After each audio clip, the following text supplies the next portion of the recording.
बेआईन बाण बिक्री दुकान उपरे चढ़ाऊ करी 50 लाख टंकार बाण जबत कला पुलिस।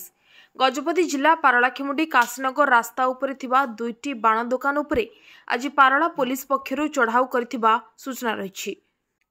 सूचना अनुसार दीपावली निमंते बाण बिक्री पई पारलाखेमुंडी प्राय 12 जन दुकानी आवेदन करथिले।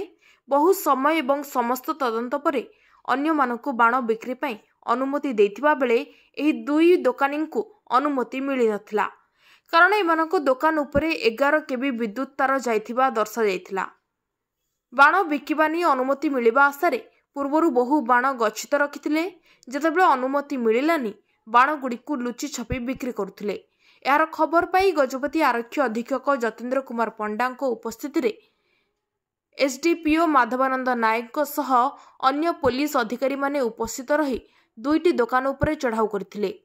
ए संक्रांत रे पारलाखेमुंडी आदर्श थाना रे केस नंबर 319 एवं 320/2025 प्रकार रे under section 288 BNS 9B IE धारा अनुଯାयी केस रुजु होइथिबा पारला पुलिस पक्षरु सूचना रही।